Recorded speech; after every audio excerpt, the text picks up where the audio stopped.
Bismillahirrahmanirrahim. Alhamdulillah nahmaduhu wa nasta'inuhu wa nastaghfiruh. Wa na'udzu billahi min shururi anfusina wa min sayyiati a'malina. Man yahdihillahu fala mudilla lahu wa man yudlil fala hadiya lahu. Asyhadu an la ilaha illallah wahdahu la syarika lahu wa asyhadu anna Muhammadan abduhu wa rasuluh la nabiyya ba'dah. Allahumma salli wa sallim ala nabiyyina Muhammad wa ala alihi wa sahbihi ajma'in, amma ba'd. Hadirin dan hadirat serta para pemirsa yang saya hormati, Assalamualaikum warahmatullahi wabarakatuh.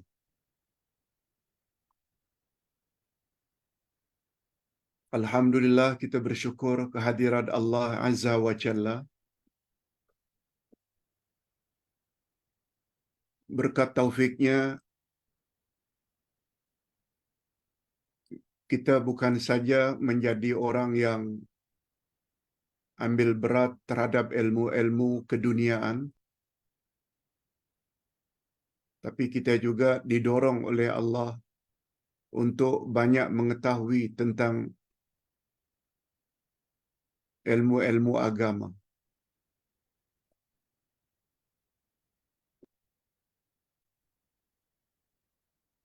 Semalam dalam kuliah duha, kita telah bahas dengan panjang lebar bahaya orang yang banyak ilmu tentang keduniaan tapi jahil tentang ilmu akhirat. Ilmu akhirat sangat berkait rapat dengan ilmu-ilmu agama.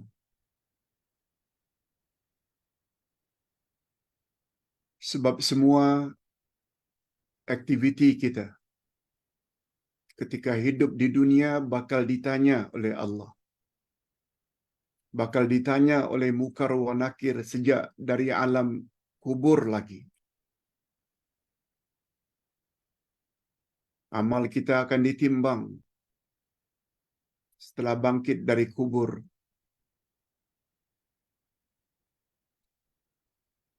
Dapat tidaknya kita menjawab pertanyaan Munkar wa Nakir di alam kubur? Berat tidaknya amal saleh kita ketika ditimbang? Sangat berkaitan dengan ilmu agama. Apakah namanya ilmu akidah? Apakah namanya ilmu syariat seperti fiqh? Sampai di mana kefahaman kita terhadap panduan-panduan dari Allah dalam Al-Quran? Sampai di mana kita dapat mengikuti jejak langkah Nabi Muhammad sallallahu alaihi wasallam melalui bimbingan hadis-hadisnya? Semua itu ilmu agama yang sangat menentukan kita mendapat balasan yang baik atau sebaliknya siksaan sejak alam barzakh hingga alam akhirat. Bila aktiviti yang dia lakukan di atas muka bumi bersesuaian dengan kehendak Allah dan kehendak Rasul, dia akan selamat. Dia layak mendapat nikmat kubur dan nikmat di akhirat, yaitu syurga.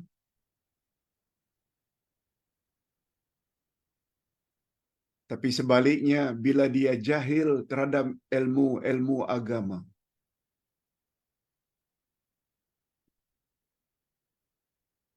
dia akan bermasalah ketika menjawab soal mukar wa nakir di alam kubur, dia juga akan bermasalah ketika timbang menimbang amalan di akhirat nanti. Ingat,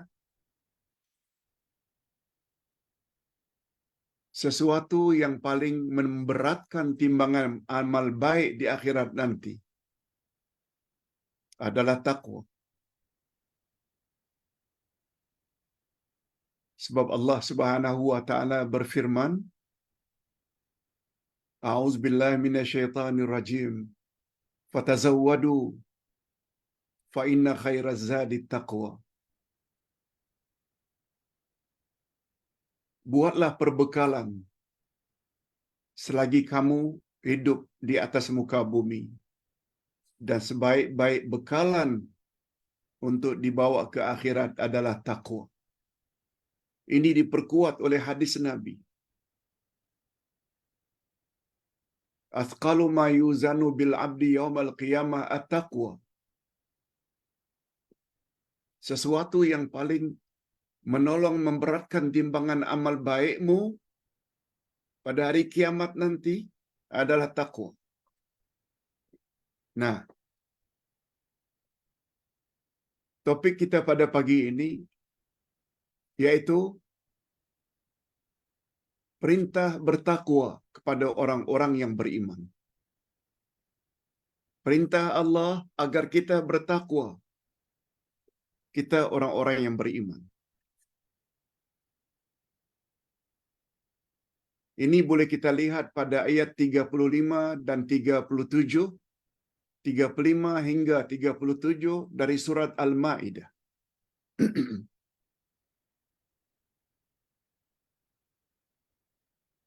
Kita bukan cakap kosong.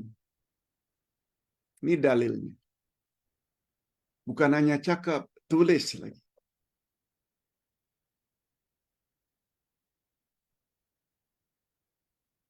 Cuma para jamaah ada pilihan.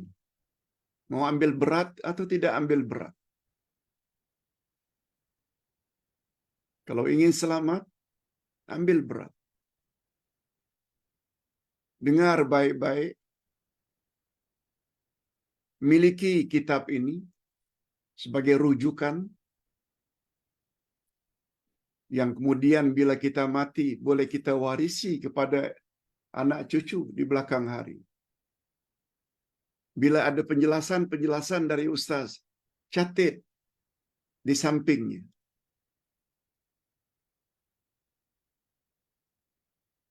Catatan-catatan yang kita tulis itu, setelah kita meninggal dunia akan dibaca oleh anak cucu di belakang hari. Masya Allah, ibuku, ayahku rajin ikut majelis ilmu. Buktinya ada, buku, catatan.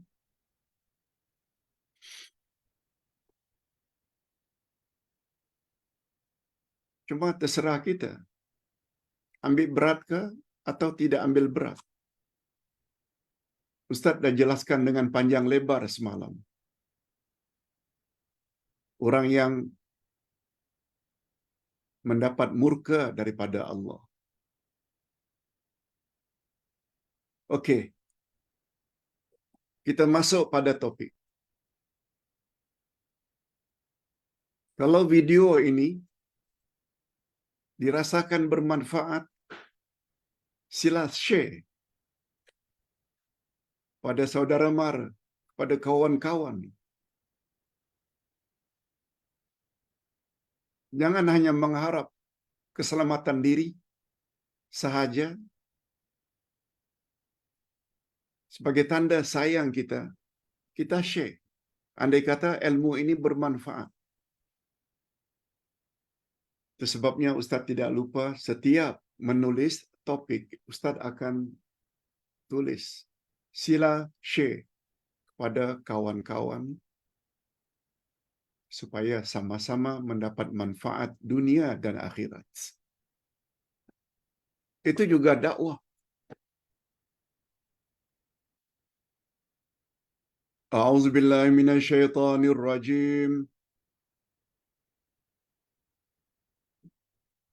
يا أيها الذين آمنوا اتقوا الله وابتغوا إليه الوسيلة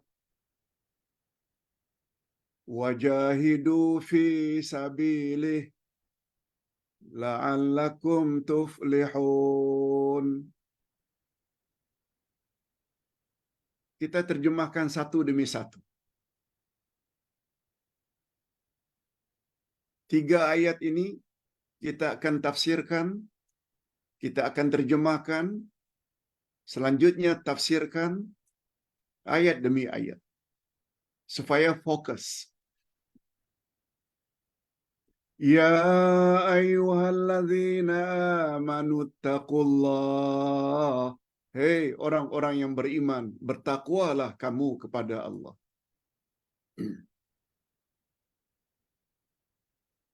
Wabtaghu ilaihil wasilah. Dan carilah jalan untuk mendekatkan dirimu kepada Allah. Wajahidu fi sabilih. Bersungguh-sungguhlah di jalannya, jalan Allah. La'allakum tuflihun. Mudah-mudahan kamu menjadi orang yang beruntung. Allah awali ayat ini dengan ya ayyuhalladzina amanu. Ini maknanya khas Allah tujukan ayat ini untuk orang yang beriman. Seperti kita.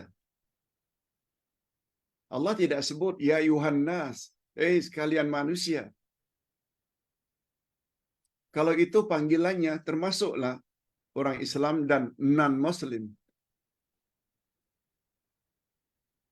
Ada berapa kali ya ayyuhalladzina amanu disebut oleh Allah dalam Al-Quran? 89 kali.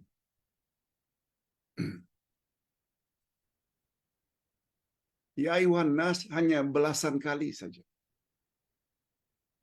Ini menunjukkan Allah sangat sayang pada orang yang beriman. Tapi ingat, setelah Allah panggil, hei sekalian, hei orang-orang yang beriman, biasanya Allah akan ikuti dengan perintah atau larangan. Nah, dalam hal ini ada 3 perintah Allah. Hei orang-orang beriman, bertakwalah kamu kepada Allah. 1. Yang kedua, carilah jalan untuk mendekatkan dirimu pada Allah. Dan yang ketiga, bersungguh-sungguhlah kamu di dalam jalan Allah. Bila 3 ini kita miliki, pertama takwa, yang kedua dekatkan diri pada Allah, yang ketiga bersungguh-sungguh di jalan Allah, la'allakum tuflihun. Mudah-mudahan kamu akan beruntung. Mudah-mudahan kamu akan berjaya. Di mana? Di akhirat.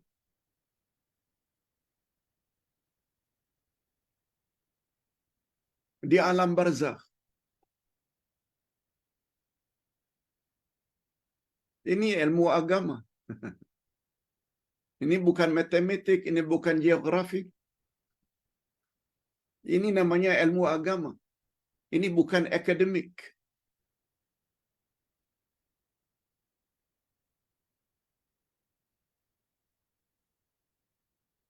Dan sebab itu jadilah orang yang bijak. Sebagaimana sabda Nabi,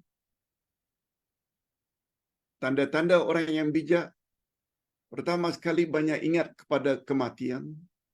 Yang kedua, dia senantiasa memperbaiki bekalnya untuk dibawa sesudah mati. Dan bekal yang paling baik pula takwa. Ini dia ilmu agama.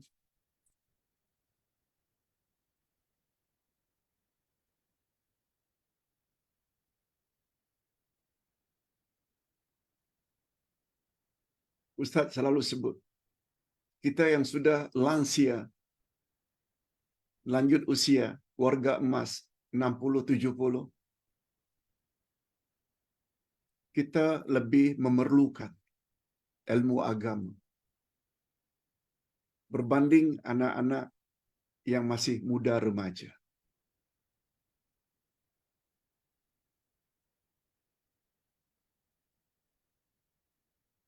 Sweet 70 lebih memerlukan ilmu agama melebihi dari Sweet 17. Bila ditanya mengapa, Sweet 70 tak lama lagi akan masuk kubur. Di sana mereka akan diuji. Man rabbuka, wa man nabiyuka, wa ma dinuka. Macam mana hendak jawab bila tidak kenal Allah, tidak kenal Rasul, tidak kenal Quran, tidak kenal hadis, tak kenal selok-belok agama. Sedangkan agama Islam pula referensi rujukan utamanya Quran dan Sunnah.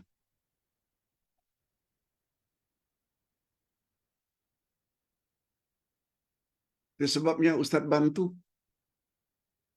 belajar. Ustaz tulis Al-Asma'ul Husna. Ustaz tulis kitab tafsir. Ustaz tulis ke arah memahami Al-Quran dan Al-Hadis. Tinggal kita mau manfaatkan atau tidak saja.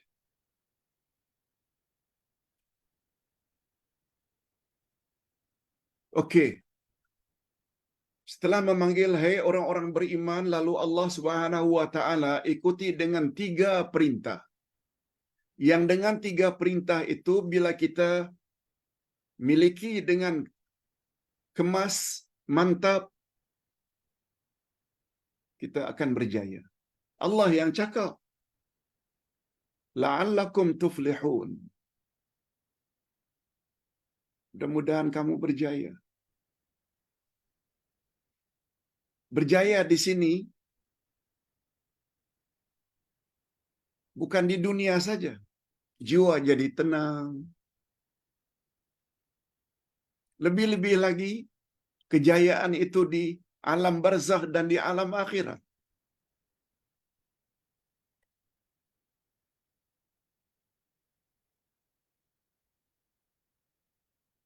Boleh tak Pak Ustaz beri sedikit pencerahan tentang 3 perkara tadi? Takwa itu apa Pak Ustaz?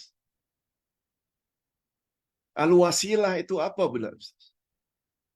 Jihad itu apa? Okey, Ustaz jelaskan. Ustaz gunakan bahasa bebas saja ya, bahasa mudah. Ittaqullah. Bertakwalah kamu kepada Allah. Ta'rif atau definisi yang paling tepat sebagaimana yang disebut oleh Sidina Ali. Al-imtithalu bil awamir wal ijtinabu bin nawahi. Buat suruhan Allah, jauhi larangan Allah.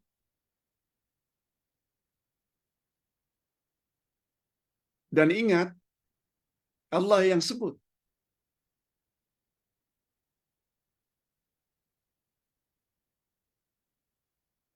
Pedoman utama bagi orang yang bertakwa, panduan utama orang yang bertakwa adalah Al-Quran. Tak percaya? Sila baca ayat 2 surat Al-Baqarah.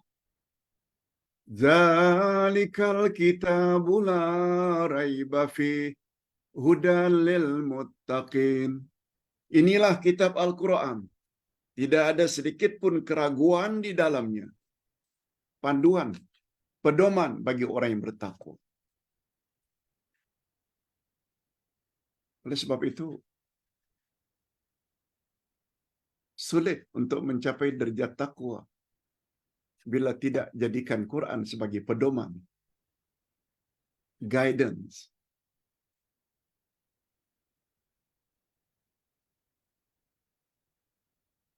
Untuk menjadikan Quran sebagai pedoman juga sulit. Kalau tidak faham apa yang ada dalam Quran. Itu sebabnya baca saja tak cukup. Walaupun Ustaz tak nafikan membaca dapat pahala. Tapi untuk dijadikan panduan, mustahil. Macam mana nak jadikan Quran sebagai pedoman bila tak faham? Di sinilah perlunya kita belajar tafsir. Tak perlulah Ustaz ulangi, sebab dah sangat selalu. Kewajiban terhadap Quran ada 5. Kewajiban orang beriman terhadap Quran ada 5. Beriman Quran kalamullah. Baca Quran dengan baik, tajwidnya. Yang ketiga, fahami Al-Quran, sebab Quran diturunkan untuk dijadikan pedoman. Sudah faham, amalkan isi kandungan Quran, suruhannya dibuat, larangannya dijauhi. Itu yang dimaksudkan takwa. Dan yang kelima, sebar-sebarkan Quran yang kamu sudah fahami dan amalkan secara pribadi, sebar-sebarkan. Ini yang Ustaz laksanakan.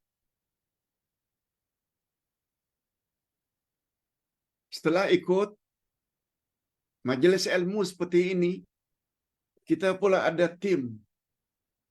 Masukkan dalam Facebook. Masukkan di dalam grup YouTube. Nah, kita pula sekedar forward saja. Share saja kepada grup yang lain. Itu dah dakwah dah. Itu dia takwa. Syarat kedua untuk menjadi insan yang bertakwa, Nabi Muhammad hendaklah dijadikan sebagai model. Role model. Contoh teladan.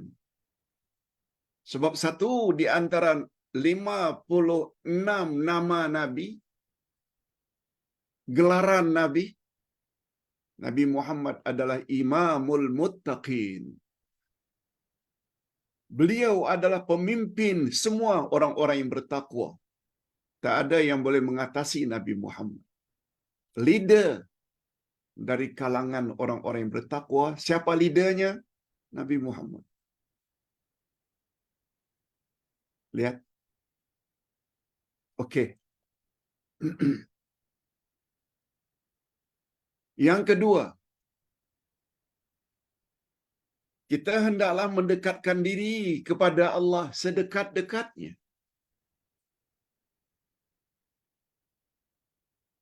Salat. Jangan cukupkan salat fardu saja. Juga salat sunat. Puasa. Jangan puasa wajib saja Ramadan. Senin, Kamis, hari Arafah, hari Ashura, hari-hari putih.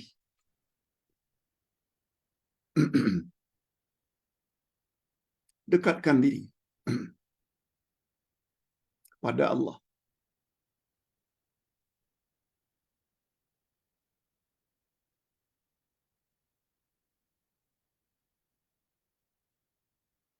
InsyaAllah dengan mendekatkan diri kepada Allah, kita layak mendapat gelaran wali Allah.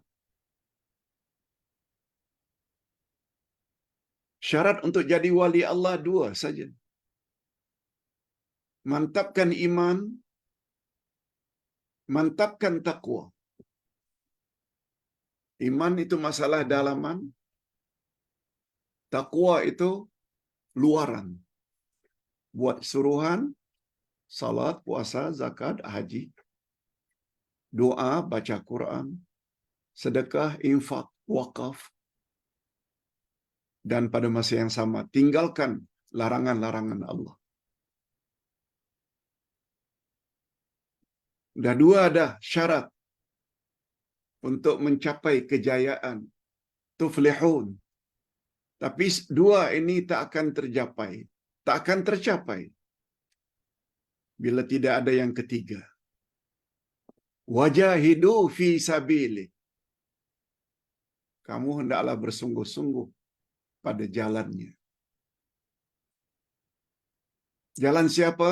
Jalan Allah. Jihad.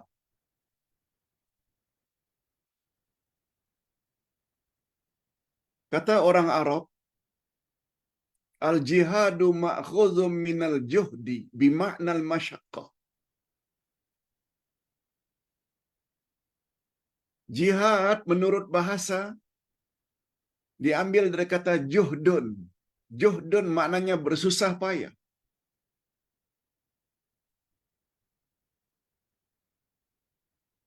Dan jihad pula, maaf, fi sabilillah atau fi sabili, menurut bahasa, di dalam jalannya, jalan Allah. Menurut istilah agama, fi sabilillah itu at-tariqul musil ila mardatillah. Fi sabilillah dengan maksud jalan yang boleh membawa kita kepada keredaan Allah. Macam mana Allah boleh reda? Buat suruhan, jauhi larangan. Dengan cara yang betul tentunya. Sebab banyak juga orang yang salat, puasa, zakat, haji, umrah berkali-kali tapi tidak berasaskan ilmu. Buat syirik sana, buat bid'ah sana, boleh mengakibatkan amalnya musnah, hancur. Sebagaimana firman Allah, la in asyrakta la yahbatanna amalu. Bila kamu terlibat syirik, hancur musnah seluruh amalanmu. Man amila amalan laisa alaihi amruna fahuwa rad. Sabda Nabi, siapa buat amalan tidak ikut cara kami, amalnya ditolak. Nampak tak betapa perlunya ilmu agama? Supaya jangan syirik, supaya jangan bid'ah. Ini dikuatkan lagi, catat. Ayat 69 dari surat Al-Ankabut tentang jihad ini. Walladzina jahadu fina lanahdiyannahum subulana. Ayat terakhir atau ayat 69 dari surat Al-Ankabut. Orang-orang yang bersungguh-sungguh di jalan kami, kata Allah. Sungguh-sungguh di jalan kami, lanahdiyannahum subulana. Niscaya kami akan beri dia petunjuk jalan-jalan kami itu. Mendapat petunjuk mesti ada kesungguhan. Tak boleh sambil lewa. Ustaz berusaha dalam penyampaian agama. Ustaz berusaha menyampaikan secara profesional. Cakap, bawa dalil. Cakap, bawa dalil. Cakap, bawa dalil. Tak Quran, hadis Nabi. Kalau mampu, sebaiknya sebut sekali derajat hadisnya.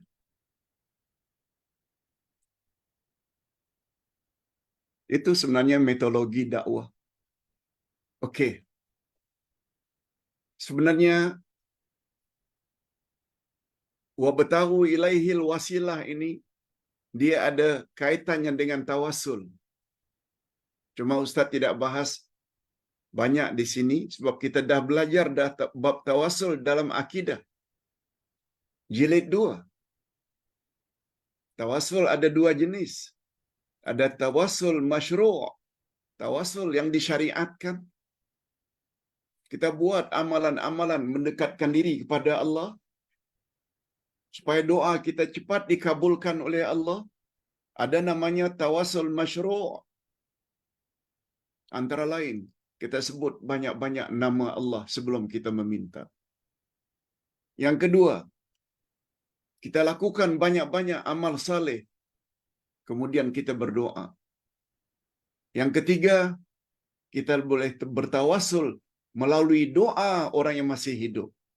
Ustaz ada tulis di sini. Cuma Ustaz tidak perlulah jelaskan dengan lebih lanjut, sebab itu telah kita jelaskan beberapa minggu yang lalu pada hari Jumaat, kalau tak salah 3-4 minggu yang lalu, tentang tawassul. Selain dari yang tiga itu, semuanya namanya tawassul bid'ah atau tawassul bid'ah. Sila baca, sebab kita kesuntukan masa.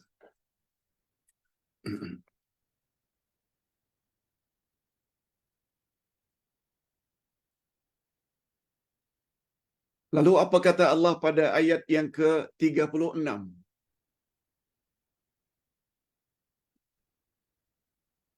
Yang 36 ini lawan daripada orang yang beriman. Kalau tadi kan Allah awali dengan ya ayyuhallazina amanu. Allah tujukan kepada orang beriman. Pada ayat berikutnya Allah menceritakan tentang orang kafir. Macam mana nasib mereka di akhirat nanti. Innal ladzina kafaru law anna lahum ma fil ardi jami'a wa mithlahu ma'ahu liyaftadu bihi min azabi yaumil qiyamah ma tuqabbila minhum walahum azabun alim. Sesungguhnya orang-orang kafir non-Muslim, sekiranya mereka mempunyai apa yang di bumi ini seluruhnya, dan mempunyai yang sebanyak itu pula untuk mendebusi diri mereka dengan itu dari azab hari kiamat. Orang kafir akan diazab bila mati dalam kafir. Lalu mereka ingin keluar dari neraka. Semua harta yang mereka miliki, mereka mau tebus agar mereka tidak diazab. Apa kata Allah? Niscaya tebusan itu tidak akan diterima oleh Allah dari mereka. Tak ada guna. Penjara di akhirat bukan penjara di dunia. Sogok sedikit, yang bersalah jadi tak bersalah. Itu di dunia. Tapi di akhirat, no. Allah tak akan terima. Walaupun kamu ingin tebus seluruh harta yang kamu miliki. Walaupun punya emas sebesar bola bumi. Ya Allah, ambillah emas ini. Asal aku bebas dari siksaan neraka. Allah kata, aku tidak akan terima tebusan tersebut. Dan mereka, orang kafir, akan beroleh atau memperoleh azab yang sangat pedih. Azabun alim. Alim itu sangat pedih.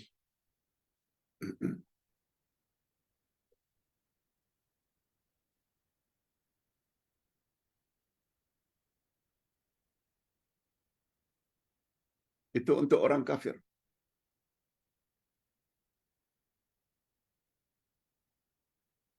Bila mereka mati dalam kafir, mereka akan masuk dalam neraka untuk selama-lamanya. Lalu apa kata Allah tentang orang kafir pada ayat terakhir? Mereka yang masuk neraka itu, Allah menceritakan keinginan mereka untuk keluar. Ayat terakhir 37.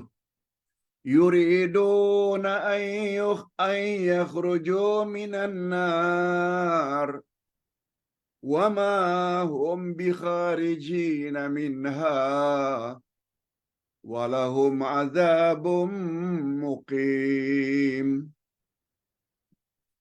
Mereka ingin keluar dari neraka, padahal mereka sekali-kali tidak dapat keluar daripadanya. Dan mereka beroleh azab yang kekal. Muqim maknanya kekal abadi.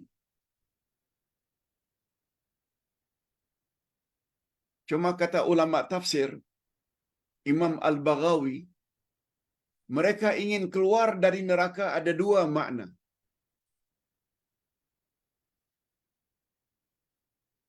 Pertama, dengan makna mereka berusaha mencari jalan untuk keluar dari neraka. Mereka kira mereka boleh lari dari penjara, sebagaimana ada orang yang boleh keluar daripada penjara di dunia. Mereka kira neraka itu mereka boleh cari jalan keluar. Ini tafsiran yang pertama. Sebab di dalam surat As-Sajdah disebut makna ini. Kullama aradu an yakhruju minha u'idu fiha. Setiap mereka ingin keluar dari neraka, lalu Allah Subhanahu wa taala kembalikan dia ke dalam neraka. Itu makna pertama. Makna yang kedua, mereka ingin keluar dari neraka,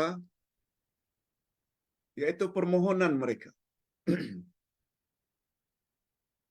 Ini sebagaimana di dalam surat Fatir ayat 37. Coba dengar baik-baik. Banyak pengajaran dari ayat ini. Rabbana akhrijna na'mal salihan ghairal ladzi kunna na'mal. Ya Allah, keluarkanlah kami dari neraka ini.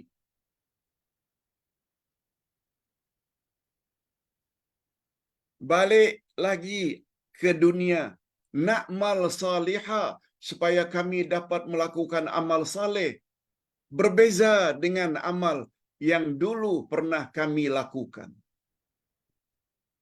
Kalau orang kafir, ya Allah, tolong kembalikan kami ke bumi sekali lagi supaya kami memeluk Islam.